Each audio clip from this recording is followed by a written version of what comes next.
Hello, YouTube. You're seeing me in this format because we had some difficulties with the recording earlier today for the lecture I gave my residents on anesthesia.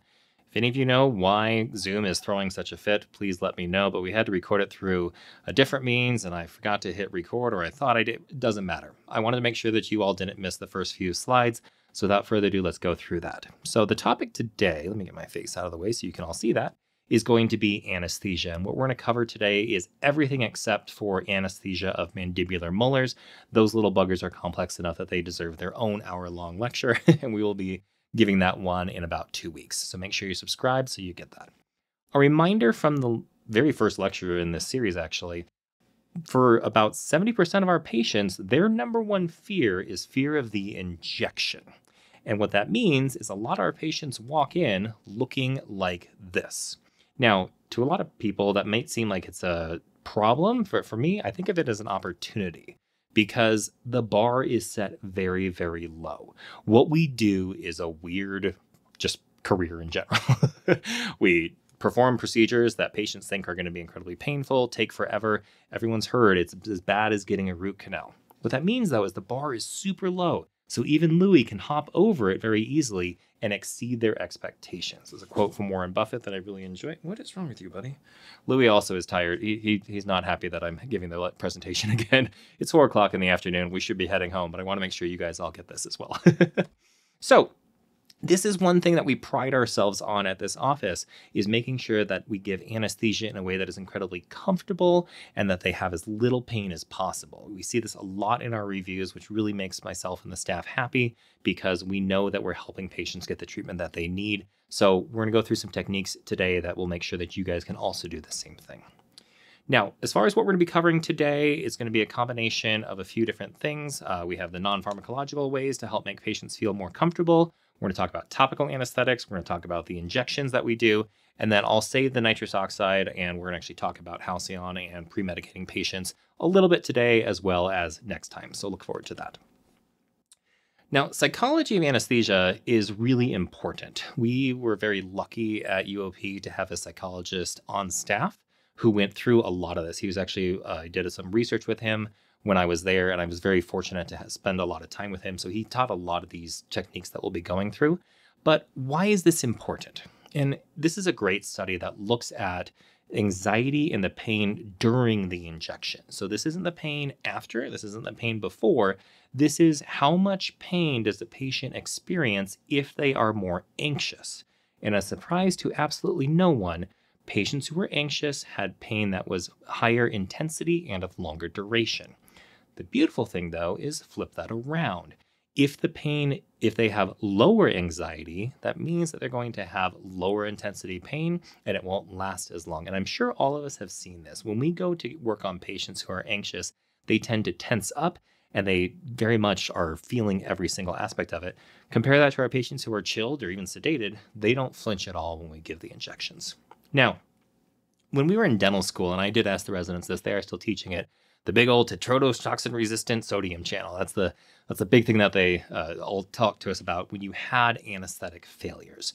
And I think this is a very cool thing that a bunch of physiologists found back in the day, but I don't think that's the cause of most of our failures. And it's because I'd say 99% of my patients who have issues with anesthesia, it's generally because they're anxious, and it doesn't matter how much injections I give them. Once they come back on medications, on usually a benzodiazepine, they get numb just like all our other ones. That's not the tetrodotoxin resistant receptor. I do have them every now and then where the infection's pretty bad and it does take a little more anesthesia to get them numb. And so that could be the case there. But for most of my patients, I kind of use this analogy of an amplifier. So unfortunately, my residents are far too young to see Spinal Tap, but it does go to 11. Please go to 11. For those of you who are older like me. And there is a spot inside the brain, this is how I explain it to patients, which is called the thalamus. I don't say that term because we don't use scary terms like that with patients.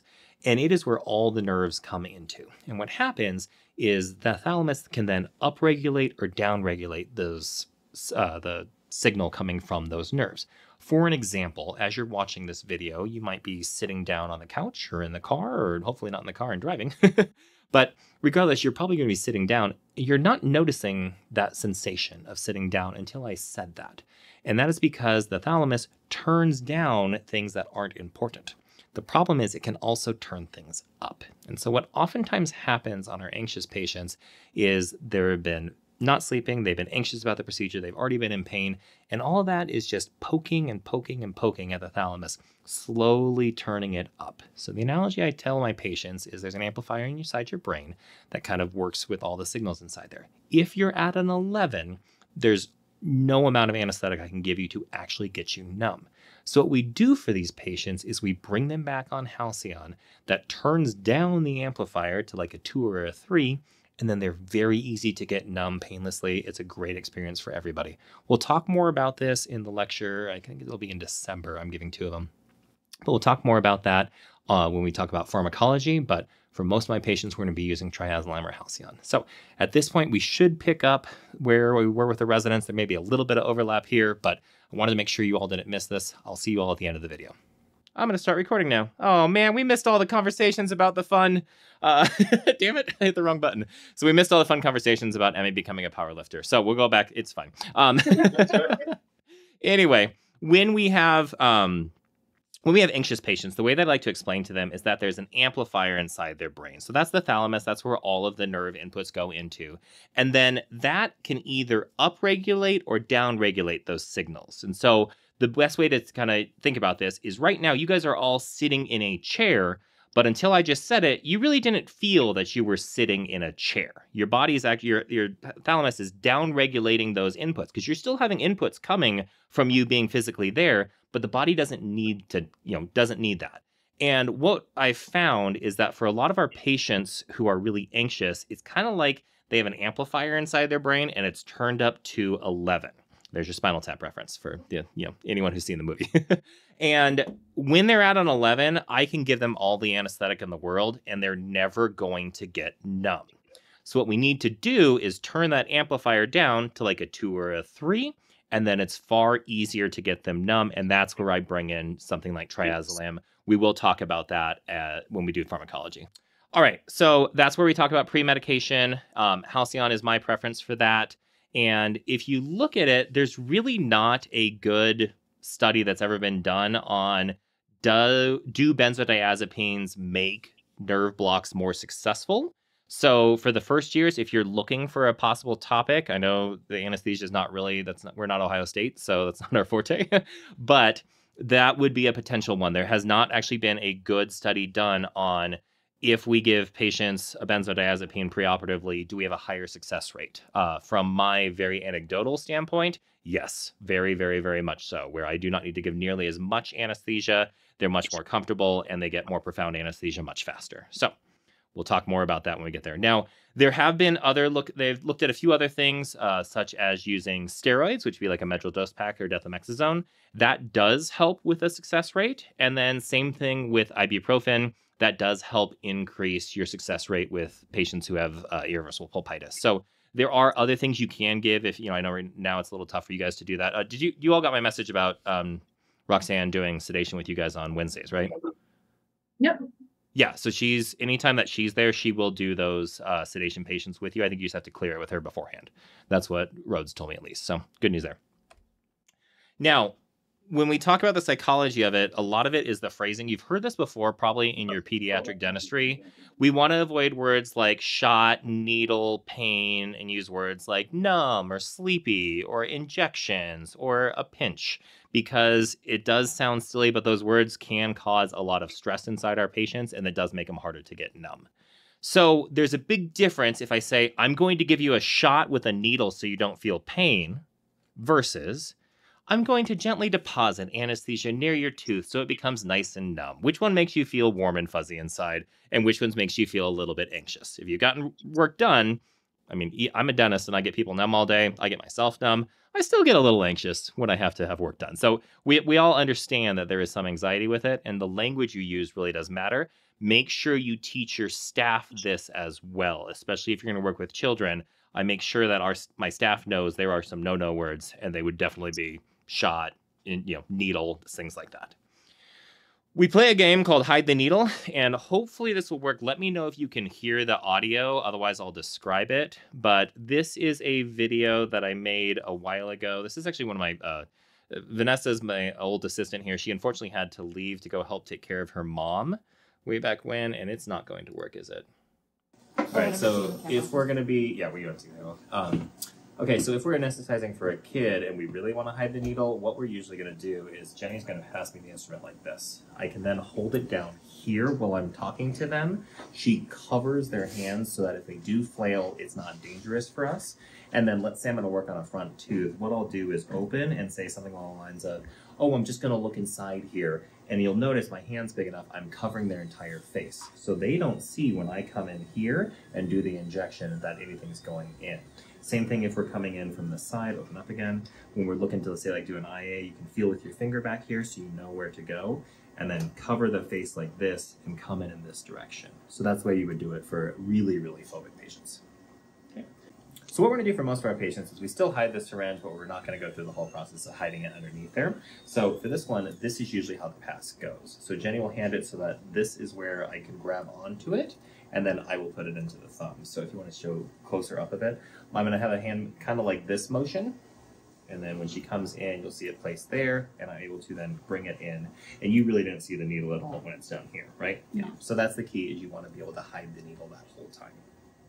And then that's it. That's it. Yeah, so it's pretty good. I'll send you guys those videos separately, and for anybody watching on YouTube, I'll put them in there. But pretty much, if we are passing, you do not want them to see the needle. So have the assistant pass really far down, almost over their stomach, when you're passing the instrument back and forth. And then if you're working with kids, I'll actually pull back from them like this, and the assistant will hand me the needle completely behind them, and I will be holding in my right hand down here. And what you can do with kids that's really cool is if you're able to pretty much cover their face like this, so all they see is your hand, you can usually get in there, get them numb, and they have no idea that you're actually doing it, which is awesome. So when you're doing this, make sure you watch their eyes. This is one time where I do not have safety goggles on my patients, or I have clear ones, because I want to see what their eyes look like. That's oftentimes you can tell like body language if they tense up, if they're not breathing. But in general, if they look like this, that's not a good sign. You want them to look like this, stock photo I took off of a Botox site, that where they're just nice and relaxed, and that's kind of what you're looking for there. So another thing that we do to make patients feel more comfortable is we always describe how we're going to test the tooth, and that's with cold, with endo ice. You'll see this here, that they do a really cool trick where they numb you and they put a cold substance. They all think it's liquid nitrogen on the tooth to make sure you don't feel anything before starting. I thought I was numb, but this technique confirmed I wasn't. Another 2 shots and I felt absolutely nothing. That is a great way to get those 5-star reviews and get patients feeling very comfortable with you. Now, here's the case, by the way. You can see deep caries. And so it was a SIP case, pretty easy. I did look him up. Shapes were a little bit bigger back then as far as my sizes too. But we use the edge ice because my staff likes the smell. Endo ice works great. All of these work great. And test it no matter what. If you've already opened up the case, test the tooth. If it's a retreat, test the tooth. If it's necrotic, test the tooth. It doesn't matter. The patient doesn't know that they're not going to feel it anyway. But by doing this, you show them that you care, and you make them feel, you should see, when you tell patients this stuff is negative 28 degrees, if you didn't feel this, you're not going to feel anything through the rest of the procedure. And you watch their shoulders just drop. They have their headphones on, they're cruising, and they're nice and relaxed. All right. How many of you guys do the cheek wiggle when you inject? Yes? You're all taught this? I feel like this is pretty standard of care. Yes? No? I can't hear anybody. Yes. Okay, good. Okay.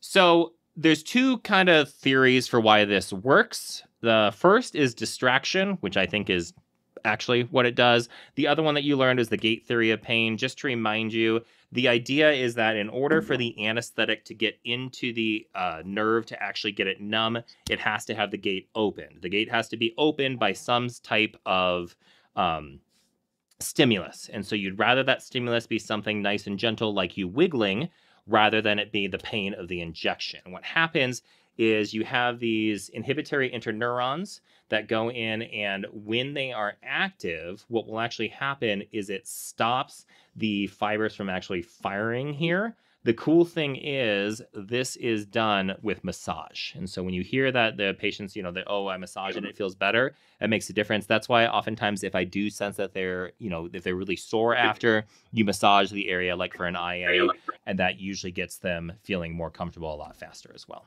All right. There's something called the Biopsychosocial Model, which is just a lot of words, meaning that if patients have anxiety, if they have negative emotions or memories about the procedure, if they've had poor past experience, they're going to have more pain. And if they've been told it's going to be a problem, they're also going to have pain. However, if they think it's going to go well, if they have positive thoughts about the dentist, if they are able to relax and people have said it's going to go well, they're going to have less pain. So I call this the no shit model because if you've had a bad experience, you're probably going to assume you're going to have a bad experience again. So as far as how do we get these patients to relax, there's a bunch of them. The nasal breathing we kind of talked about when we did the breath stuff. You can give them some guided imagery. You can do progressive muscle relaxation. We'll go through all of these, and then some type of meditation or hypnosis. When I was in dental school, we had a awesome psychologist who I did some research with and did some extra stuff and learned some techniques, and I'll share them with you, and hopefully they'll help you as well. So how many of you have seen this with your patient? You get in to go give the injection, they're breathing normally, and then they go, and they tense up, and afterwards they go, As we talked about with the breathing lecture, what that's going to do is it messes with their pH. It makes them feel more pain. It makes them have spontaneous pain. It makes them have somatic pain. And so it's very important that you help guide your patients through the proper type of breathing. So that would be kind of your physiologic side. Breathe through the nose, out through the mouth. Tell them, I've used terms like, we already got you in your head. Pretend you're doing down dog in yoga and you got to take a deep breath. Let's take deep breaths through the nose, slow, deep breaths, often if they're hyperventilating. And I will be telling them this as we're giving the injections. So I usually don't give them headphones until after we've given the injections because it's important to guide them through this as well. Now, there's this concept, it's actually in marketing, of psychological safety. So this is a really good book that I read a while ago. And the concept is you're special just like everyone else. So I know that sounds funny, but think about, how many of you have iPhones? I know at least one of you doesn't because we get green text messages when I text all of you. But the reason you have an iPhone is because you're an individual thinker who feels good about, your purchase there. But you also get angry when someone has a, green text. I feel like we've all experienced this before.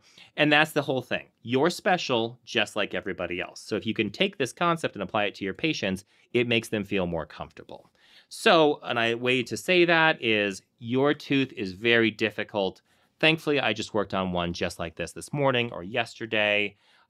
Things like, half of what I do is redoing other people's work, and it's almost always, 3 or 14 because of this reason. Thank your patients after if they are having anxiety, but make them feel special and make them know that you specialize in working with patients just like them, and they will feel much more comfortable.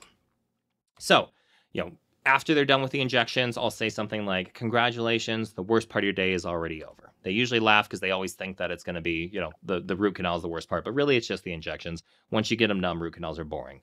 Thank you so much for being a great patient. I know this isn't your favorite place, but you did a fantastic job and you should be proud of yourself. That all makes a patient feel so much safer that you see them and that you're connecting with them. I know I tend to do a lot more soft stuff than most lecturers do, but this stuff really does matter when what we do for a living is something that everyone has been told is the worst thing that can ever happen to them. So, final one is hypnosis and meditation. And with that, you would say something like, imagine you're back on the beach in Hawaii right now. Close your eyes, have happy thoughts, da, da, da, da, da. The other one that works is making them think about the future. So if they're in a lot of pain right now, and that injection is going to be more painful if they've come in already in pain, you can say something like, so it's going to be a little bit more tender when we do the injections, but think about how great you're going to feel when this tooth is back to normal. You'll be able to chew, and by focusing on the future, it often resets their mindset as well. Now, I do this a lot. I think I've talked to you all that I specialize in working with anxious patients. And this works for about 3/4 of them. So we'll talk when we go through the pharmacology about what to do for the ones that don't work. But let's go into the actual clinical stuff now. There's, how many of you guys were taught to use topical anesthetic? Yes, a few. Okay. Remember, I can't see you if you raise your hand. You guys are like this big on my screen. My screen's this big, but you guys are like this big on the screen. So it seems like you guys have been told that. And really pick your study. There's been a bunch showing no difference, and there's a bunch showing a significant difference. However, if patients thought they were receiving topical, even if it was a placebo, they felt less pain. So the takeaway is make sure you use topical, because it is a psychological effect rather than actually the chemical effect of getting it numb. So what topical do we use? Well, if you are hopefully going to become practice owners, the cost is very important. So a lot of people talk about using something like a super topical that has tetracaine in it, or something like the spray like this. The thing they don't tell you is just how damn expensive it is. Now, the beautiful thing, good old benzocaine gel from Henry Schein is like $5, even with inflation. And you buy it in a big pack, it works great. And benzocaine seems to work the best out of all of them. You know, if you're going to be doing a lot of implant recoveries and like doing stuff like that, then you can look into getting something a little more intense, like a super topical, because you can do that without actually giving injections. But for what we do all day long, just use benzocaine. Works great. Okay. Injectable anesthetics. Why is it doing this thing? I hate it when it does this. There we go. All right. There's 4 main anesthetics that we use. So we use lido, mepivacaine, bupivacaine, and articaine. Prilocaine does exist. I don't know why. It's more expensive. It's a higher percentage. You have a slightly higher risk of temporary paresthesia, and it doesn't work any better. So I didn't even include it because there's no need to have it. So these are the 4 that I use in different, we'll talk about epi here in a second.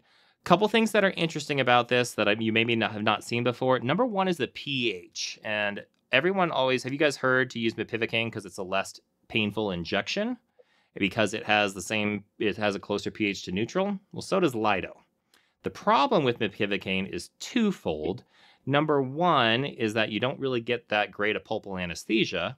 And to any OBGYNs out there, there is a risk to the fetus when you use mepivacaine. The number of times I've seen people who get reports come back and say, don't use epi for the dental appointment, they don't realize that the pregnancy classification for mepivacaine is there is a risk to the fetus. Don't get me started. I've had a lot of arguments with OBGYNs over my... OBs and ortho, I tend to have the most arguments with as far as the medical field, but that's a different story as well.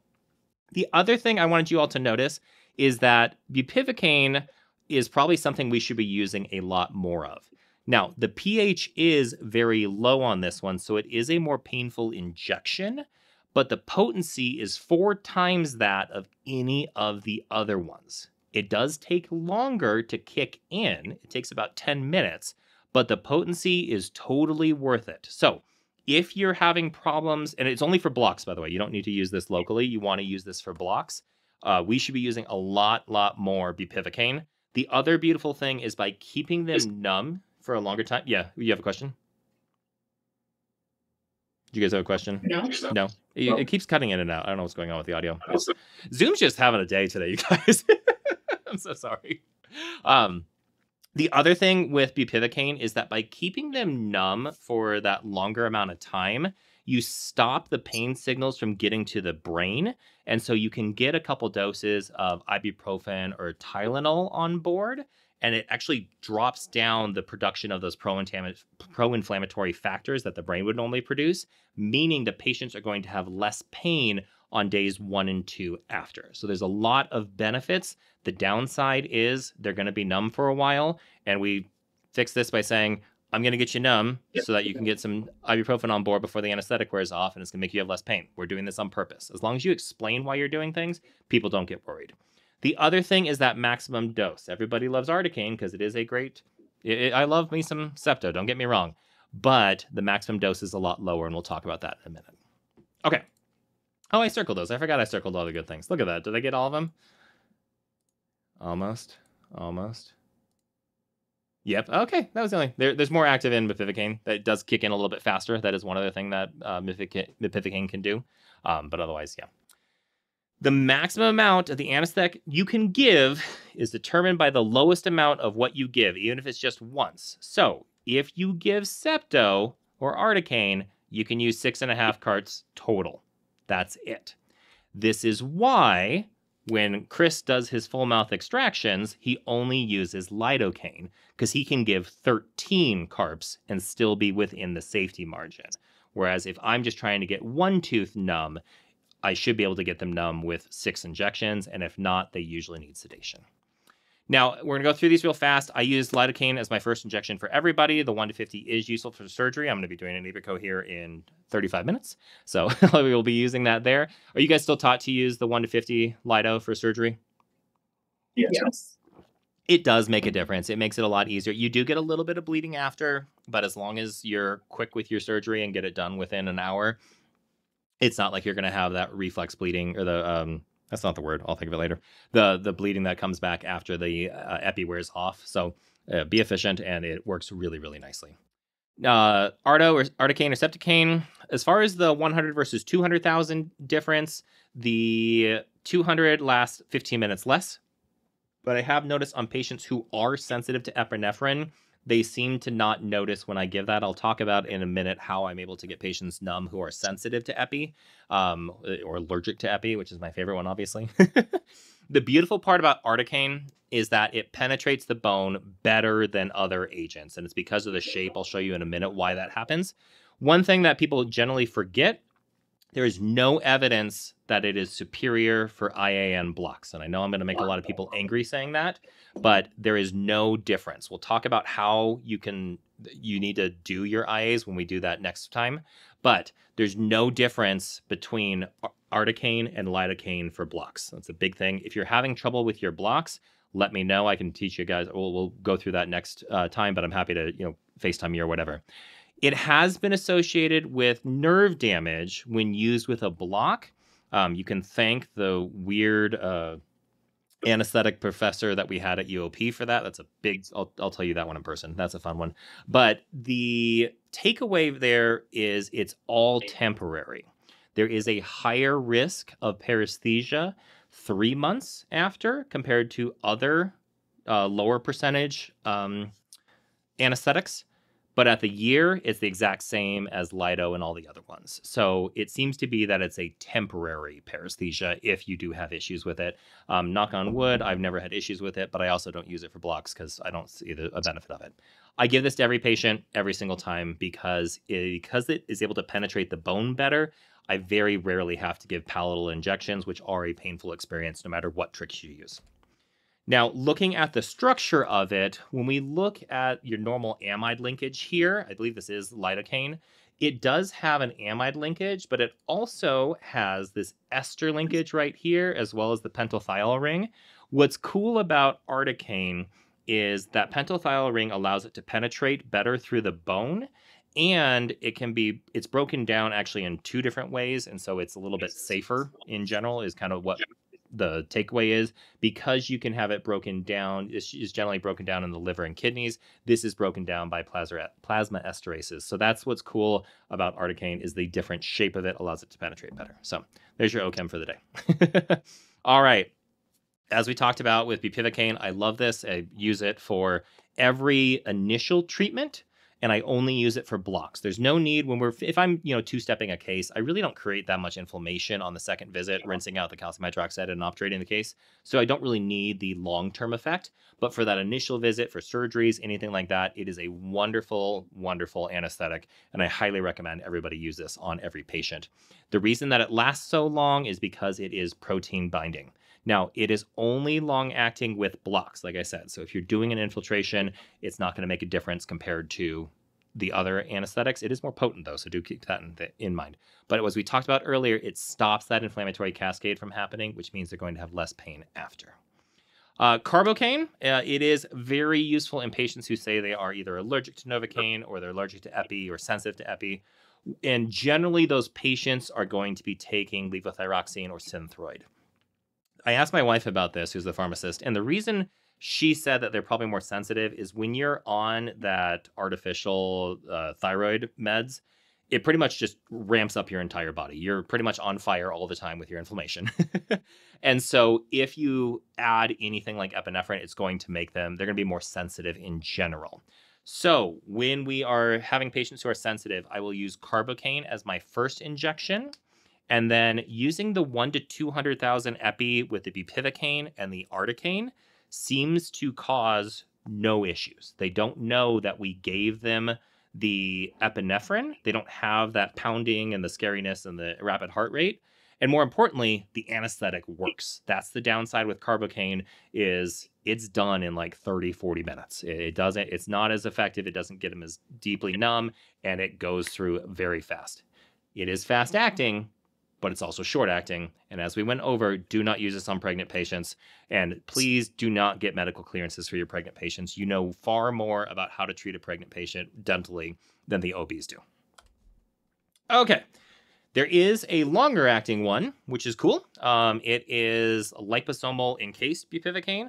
And if you've never worked with liposomes, I'm impressed that they did this. I did some research in dental school using liposomes, and we hated doing it. It was so hard to get these things to encapsulate anything. That's probably why it's so expensive. It does last anywhere from 24 to 120 hours. Is that 5 times 24? Yeah. So long time.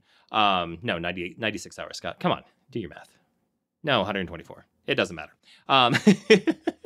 The issue here is that it's not complete anesthesia after like the first 8 hours. It's just that awful pins and needle feeling that you get when the anesthetic is wearing off for like 5 days.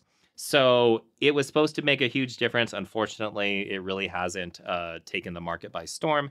The other thing is it's $500 a vial. So it's not really something you're going to be using regularly.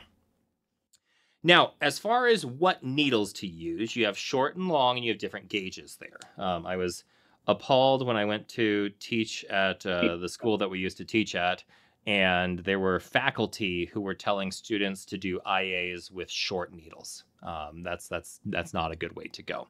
I, for many years, used the blue 30 gauge and the yellow 27 gauge. And after kind of doing the research for this presentation 2 years ago, I switched to doing red to doing the larger bore. We use 2 syringes so that the assistant can be swapping out the anesthetic when we're going back and forth to make sure that we're nice and efficient. We would use a 30 gauge for anything besides mandibular molars, 27 long for that. Initial block with lido, the secondary block with bupivacaine, and then a local infiltration with articaine. I switched this, and this is part of having a growth mindset, is that you need to always be looking at what you do and learn from it. I switched it to using a 25 gauge.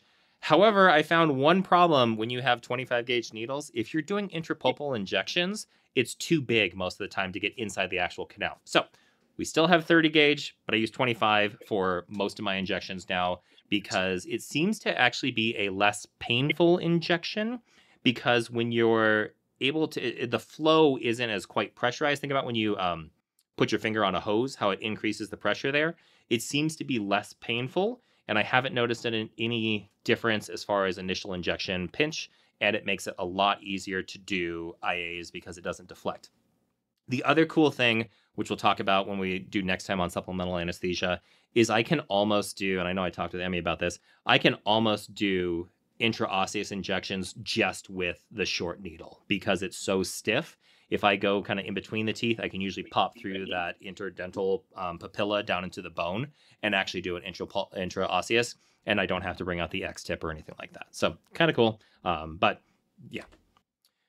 Okay, let's talk about our technique here. So we're going to go tooth by tooth. Like I said, we'll do molars next time because they're awful. But anything from 6 to 11 is going to be more tender. What's going to decide, besides the patient and their mindset, how painful the injection is how tightly the tissue is bound to the bone. That's why your palatal injection is so painful, is because it is really tightly bound to the bone. And in order to get the anesthetic in there, you have to create that space, and that's what causes the pain. Same thing in the front area here. The tissue is more tightly bound, and so it's more tender when you give that initial injection. Compare that to something like your PSA. It's wide open. There's no bone anywhere by where your injection site is for that. And so that's why patients tend to not have any pain when you're giving that injection. So we use benzotopical on every patient. One trick that I'm going to teach all of you is go in and you literally give maybe half a stopper, maybe a full stopper of lido, pull it out, and just talk about something else, whatever it is, what they did that weekend, what they're going to do that weekend. Give it 15 to 30 seconds, then go back in and do your infiltrations, and you'll be surprised they won't feel a single thing. So this is a really useful tool for the anterior, where you're going to tell them you're going to feel a quick pinch. We're going to talk about nothing for 30 seconds, and then you won't feel anything the rest of the time. And if you're able to do that, patients are going to trust you, and they'll be much better when you actually have to do the treatment. We do Lidl for the local. We do an intraorbital block with Marcaine. I'll show you how to do that in just a second. And then another local infiltration with articaine. And I have to give a palatal injection for an incisor or canine maybe once a month, probably less than that. I tend to not have to do it. That's where the septo really comes through because it's able to penetrate the bone. It also is based on the size of the patient. So someone like me who is big and has thick bone, it's not going to penetrate as well as our weightlifting Emmy, who's a lot smaller, but as she gets jacked, it's going to be harder to get her numb. So get your root canals done now, Emmy. And like I said, don't really have to do the palatal too much. Does everyone know how to give the infraorbital injection? Yes? No? Do we have... I'm not really seeing any movement. Okay, I'll tell you. You can usually feel it. It's below the eye, right around here. You'll feel that foramen with your finger. What you want to do is feel externally and then take your finger and pretty much push up to where it is. And you don't have to go in super far. If you are able to lift the lip up, you usually only have to go in maybe 3 to 5 millimeters. Deposit right there. You'll know you got it if they say, my eye and my nose are really numb. That's a good sign, and it's going to get your canine through your central incisor nice and numb, and it's going to keep them numb for a long time, which is exactly what we want to do in these cases. So if you haven't been doing this for your anterior injections, highly recommend it because it's a more predictable way to get them numb. Okay, for bicuspids, pretty much it's a local infiltration on all three. And the reason I say that is, how many of you were taught about the middle superior alveolar nerve? Yes, you were taught it. For some reason, we were not even taught that it existed. It seems to be just something that they teach in hygiene school because all the hygienists are like, oh, I got to do an MSA. I was like, you just go locally over the teeth. So the percentage is about 15 to 20 as far as does it actually exist? It's about 50 to 20% if the MSA actually exists. Otherwise, what you'll see in the vast majority of people is the PSA covers up to about your second, maybe first bi, and your ASA or infraorbital will go back a little bit farther if it doesn't cover it. So I tend to just give 3 injections right at the apex of the premolars. It's not a big deal whatsoever. Your maxillary molars are usually going to have multiple nerves going to them. So you have your PSA, which is going to cover that MB root in 72% of your cases. So that's where I got that 28% because it's only present in about, a quarter of your patients. Regardless, you're going to pick it up when you do your local infiltration with the septo. So it works out great. Like I said, the ASA will cover it if you need it. I do a PSA with lido. When I do my bupivacaine, though, I actually go a little bit deeper. Did you guys learn about V2 blocks? If you worked with oral surgeons, you will. There's 2 ways to do a V2 block. You can either take a long needle and go really high up in the traditional PSA to pick up this area right here where the maxillary nerve kind of comes down. Or the awesome way is you go through the greater palatine and go all the way up. It's a lot harder to hit that way, but it's really cool when you get it. Do this on patients who are sedated. Don't do it when they're on awake because it's not a pleasant experience. I've had it done to me, and it's a weird sensation. It feels like your eye, because it kind of comes up near your eye and it feels like there's pressure underneath your eye. So it's not a good sensation, but it's really cool because it gets the entire maxilla numb on that side. And then the articaine local infiltration will not only pick up where the MB root is, it'll also help cover the palatal. On longer maxillary molars, I do tend to have to give palatal injections just because the distance tends to be so far that the sinus is in the way and you can't pick up the palatal root without doing a palatal. So I do have to do a palatal a little bit more often in my maxillary molars. I'd say it's about 1 every 10 where I have to do it. But most of the time, I don't have to do that, which is a really nice thing you can do for your patients so they feel more comfortable. Okay. When you are doing your PSAs, it's almost always easier to have the patient closed down. So just to remind everybody, what you're going to want to feel for is using your finger first, loop back, and you're going to go both posteriorly and superiorly around the zygomatic arch. And the reason I say use your finger is we do have more senses than just the 5. One of the main ones is proprioception. So if your left hand, if you're right-handed, if your left hand has gone to the spot where the injection is, your right hand will go there without any problem whatsoever. It's why you can touch your nose with your eyes closed, and that's why they use it, because that's one of the first things that go if you're drunk. So there's your fun fact for the day. So you want to go around that. The other thing to keep in mind is the coronoid process. On certain patients, it's much larger and it's more lateral. So when they open and they're trying to help you out, those patients who are really helpful and they go, and open up as big as possible. What that does sometimes is it moves the coronoid process in front of your injection site. And it means that it's much harder for you to be able to get inside there. So oftentimes, I find it's easier for them to be closed because you can see how this moves right into the area where the injection site would be. So most of the time for my maxillary molars, I'm having them close all the way down, or at least close down a significant margin. For most of our injections, besides the IA or Gao gates, it's far more pleasant for the patients if they're closed down a little bit because it gives some laxity to their lips so you can pull it out, stretch the tissue tight, and then it makes it less painful for the injection. So for most of my injections, I'm actually going to have patients be more closed down than we were taught. Okay, bend the needle. I know some people are very afraid of that. If you use 25, you're never going to break those things. It's impossible. You're not going to suffer a breakage here. All the ones that you saw were in pediatric dentists who had bent the needle multiple times back and forth, and they tried to give IAs with it. If you're doing a PSA, bend the needle. I do a 90-degree bend and swoop up just like this, and it makes it very predictable. And then when you do that deep PSA like I talked about, you're just going to stretch the cheek out a little bit farther and push it all the way to the hub, and then push the tissue up even a little bit farther, and that will often pick up your V2. Just to show you what we're talking about here, where's my PSA? There it is. PSA is right along here. So you can see how you do have to go pretty far up to pick that up. Your V2 is going to be up here. So it's another probably 5-ish millimeters, 5 to 10 millimeters that you have to go to pick that up. But it is nice to try and get the block with bupivacaine that has the most nerves that's associated with it. Sneak peek, that's why I do my Gaugates blocks with Marcaine, is so that hopefully I can get the extra nerves numb as well. All right. Any questions on the maxilla? Emmy, I know you had problems with that one. Is this helpful at all? Yeah, I had him back today actually, and I finished it, so it worked out. Good. Yeah, and sometimes you just got to get them back. Sometimes it's just not a good day. When you're in private practice, that's where the Halcyon's a really nice way to make it so they feel nice and relaxed. So, any questions from anybody else on maxillary anesthesia? It's pretty straightforward. Very few people.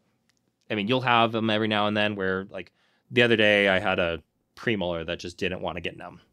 So it happens. Usually it's going to be, like we talked about, it's a patient thing, and giving them drugs is the usual way that I fix that. Alrighty. So just showing you kind of the injection site on skulls to show you where you need to go. That's where your deep V2 is. So, cool. All right. For mandibular incisors, canines, bicuspid, you can pretty much get away with just doing local infiltrations on all of these. You can do mental blocks, which is pretty easy. We all know kind of how to do that. It's right between the two premolars down there. I find that if I'm working on, say, lower incisors, the mental blocks tend to not get them profoundly numb. Local seems to work a lot better in those cases. But if you have a case where there's swelling, it's going to mess with the pH. It's going to make the injection a lot more painful, and it's going to make it a little bit more difficult for it to get in because of the Henderson-Hasselbalch equation, if you guys want to have that blast from the past. So go farther back. If they're having swelling in the area, go to the IA, go to the mental if for the lower, And then you can always, after you get the block in there, come back and give an injection right next to the teeth with something like septo after they're numb. So that's a technique I'll use sometimes. Like if there is a big swelling in the area, I'll usually block it farther back, or I'll go, let's say it's like a premolar that has the swelling next to it. What I'll tend to do is do like half a carp of lido on either side of the swelling, let that soak in, then do half a carp of marcaine and try to get blocks if possible. And once those have soaked in, and this does take a few minutes for it to get, completely numb, that's when I'll go in with the septo. And even then, there's still more likely to feel it. I'm going to usually be a little bit more aggressive with my anesthesia if I know I'm going to drain it after as well, because anytime you do an IND, generally they're going to feel it. And so you want to try to get them as numb as possible beforehand. As we talked about, yeah. All right. We actually have a little bit of time. I can start the molars now, or we can stop and kind of just do a Q&A. What would you guys prefer to do? Do a Q&A. Q&A. I'll probably be ready for. Okay. Stop the share. Perfect. Every time I say stop the share, I feel like I'm saying stop the steal. Election's coming up. That'll be fun. All right. So I know I had a really fun, we kind of messed up the schedule last time, but I had a really fun like AMA thing with at least two of you. So yeah, what questions do you all have? What can I help you with as far as like anesthesia or root canals or yeah? What percentage of the time do you not use a actual retainer with your rubber dam? Just use like widgets, or do you always use a retainer? Good question. Primarily on, let me get out of this. Let me see if I can go back. I actually have a presentation on this. One second while I bring it up. I tend to use it mostly with anteriors when we're doing something. Actually, we'll just do that as a separate one. It's going to take forever for that to load. Maybe rubber dam. I have a lot of presentations. You guys can't see this, so that's okay. Because I do have, there we go. One sec, let me go back to sharing. Take it. Yes. Where is Chrome? Yeah, my camera's. There we go. Okay, well, it loads. So I will do, as far as isolation, there's a few different ways to do it. And we can do a separate lecture just on that topic. But for most anteriors, I find that something like wedgets or floss are usually easier, especially if I'm doing multiple teeth. So if I'm just doing a single tooth, that's where usually just a regular clamp like a 9 or the butterfly or a 1 or something like that works great. When you're doing a multiple teeth is where it gets a little bit funky. Okay, so as far as kind of the different options here, I really just use these 3 clamps. You guys can see this, right? You're back on? Yeah. Yeah, so I usually use a 2A. That is, if I just had one clamp for everything, it would be a 2A. 9s work pretty darn well. I tend to use those more on lower incisors. And then the 14 is just great for molars. Generally, in something like kids where it's not all the way up, you'll have to clamp the gingiva. But as far as the other options here, there's a few different cool ways you can do it. You can use the wedgets like we talked about. So here's one where I was doing, I think I did 6 teeth here. And in order to keep everything down, but also, give me space to do the restorative, I used a 2A over on this side and a wedget over here. So you can do cool stuff with like using flowable to hold the rubber dam up. There's different ways to do it. But in general, if the tooth is more broken down, I'll look to use something like a Glickman clamp that has the extenders on it. You guys have seen that before, right? Red clamped. The Glickman? You've seen those? Yeah. Yeah. So those are really useful. And then there's also the Party Time and the Houdini clamps. Have you seen those before? Did you guys get that? Have you seen the Party Time and Houdini clamps? Yeah. You showed us though. Yeah. So I use those primarily with if I have a lot of restorative to do, or if I'm using the gentle wave because it creates enough space for it. But yeah, with how often do I do it? It really just depends. And also, I'm not putting the rubber dams on, my staff does. So it's what their comfort level is. So I would say in general, it depends on the preference of the staff members. All three of them are actually different. One loves using wedgets, one loves using multiple 2As, one loves using number 9. So the thing to remember is it's good to have like a standard set so that you don't have to keep a lot of extra, like, I don't know why you'd have 40 different endo clamps or rubber dam clamps. It just doesn't seem like a good way to practice to me, because you have to teach them about when to use every single one. And it's much easier to just say, here are the 3 clamps. These are when you use it. And if we have trouble, here are some cool ways to do it otherwise. So the other time I would use something different is like trauma, because you don't necessarily want to clamp the tooth. You'd clamp surrounding teeth, and the wedgets seem to work better. You think about if you're going to be doing multiple teeth up here, you can use 2As, but sometimes they don't fit really well. And that's where something like a wedget or if you guys don't have wedgets, you can actually cut the edge of the rubber dam, and that works pretty well too. There's your trick for the day. Yeah, that was a good question. Did I answer that well enough? I feel like I went all over the place on that one.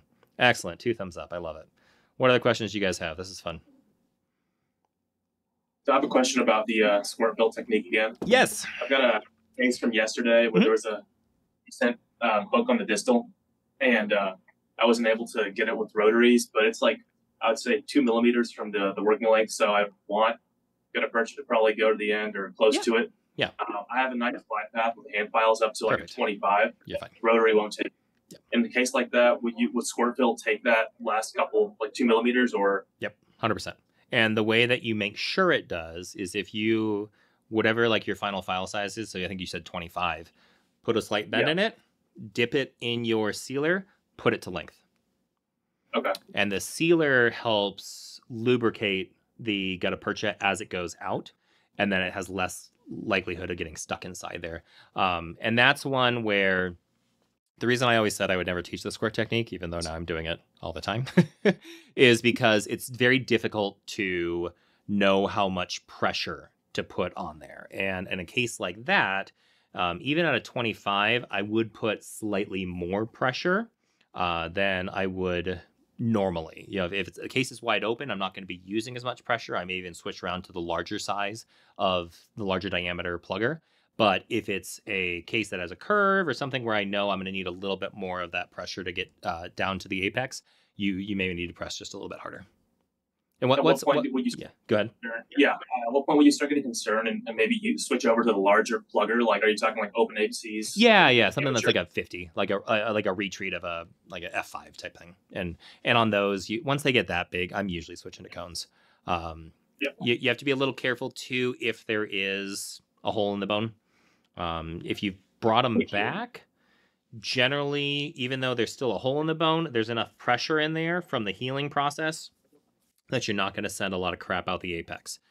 When you do single step retreats that are already large and there's a hole in the bone, that's where you have to be a little more careful, because it's more common to extrude material that you probably wouldn't want to have extruded.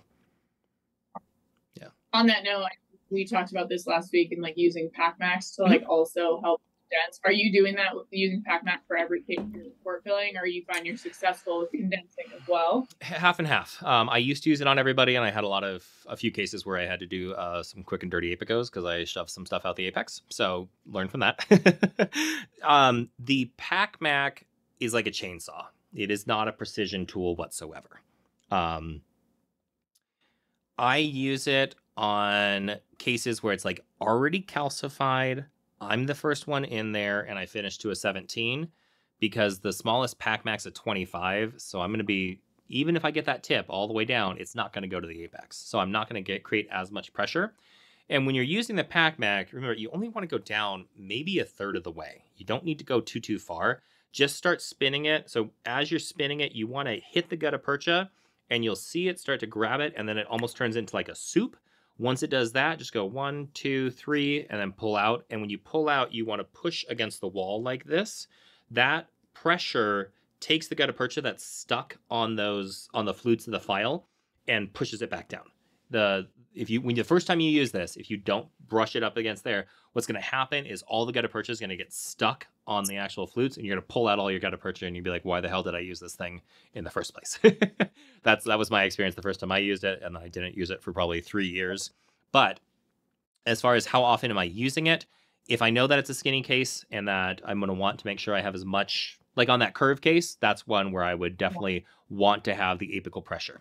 On a more open case or a short case, if you're working lengths like 16, 17, you don't tend to need you don't really have as many voids in those cases. It's the longer ones where you tend to have a void, and it's usually wherever your plugger goes down to, that's generally where you're going to have the void, because they don't make, so the smallest plugger I have is a 35, and the 25 gauge needle, the outer diameter is larger than the 35. So that means the plugger can go down a couple millimeters past where the actual backfill unit can go. So there's almost always going to be a void right there. One way you can lessen that risk is by dipping your backfill unit in sealer before you put it in there. And so it'll kind of push a little bit of sealer down there to fill in that void. But that's usually where I'm using the PacMac. The easiest way is take a check film. That's what I've been doing on most of these cases. Is if I'm, we never seal up a tooth with restorative material until I've took a check film and I'm happy with it. So I don't take any working length films anymore. I don't take cone fits unless there's something weird about it. But I always take a check film before I do the post, before I do the core, before I do cavit even. You want to make sure everything looks perfect before you seal it up. Have you guys been trying the squirt technique? I've done it on a couple I've tried. I feel like I have most success on palatal canals of upper molars. Yeah. But I've been trying it on some cases to see how it goes. What gauge is the needle that you're using? As far as I've just been using, like what you order. Yeah, I think right now 23. Yeah. Okay. I think I have a couple 25s, but yeah.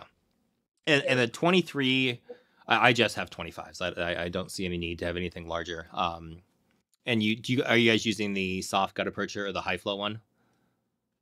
Yep. Okay. Yeah, those are the. Yeah, usually I turn on my Beta Mini. I've been kind of mixing it up, seeing what I like better. So I guess right now I'm at like 230. I think that's what I did last. That's about the pellet.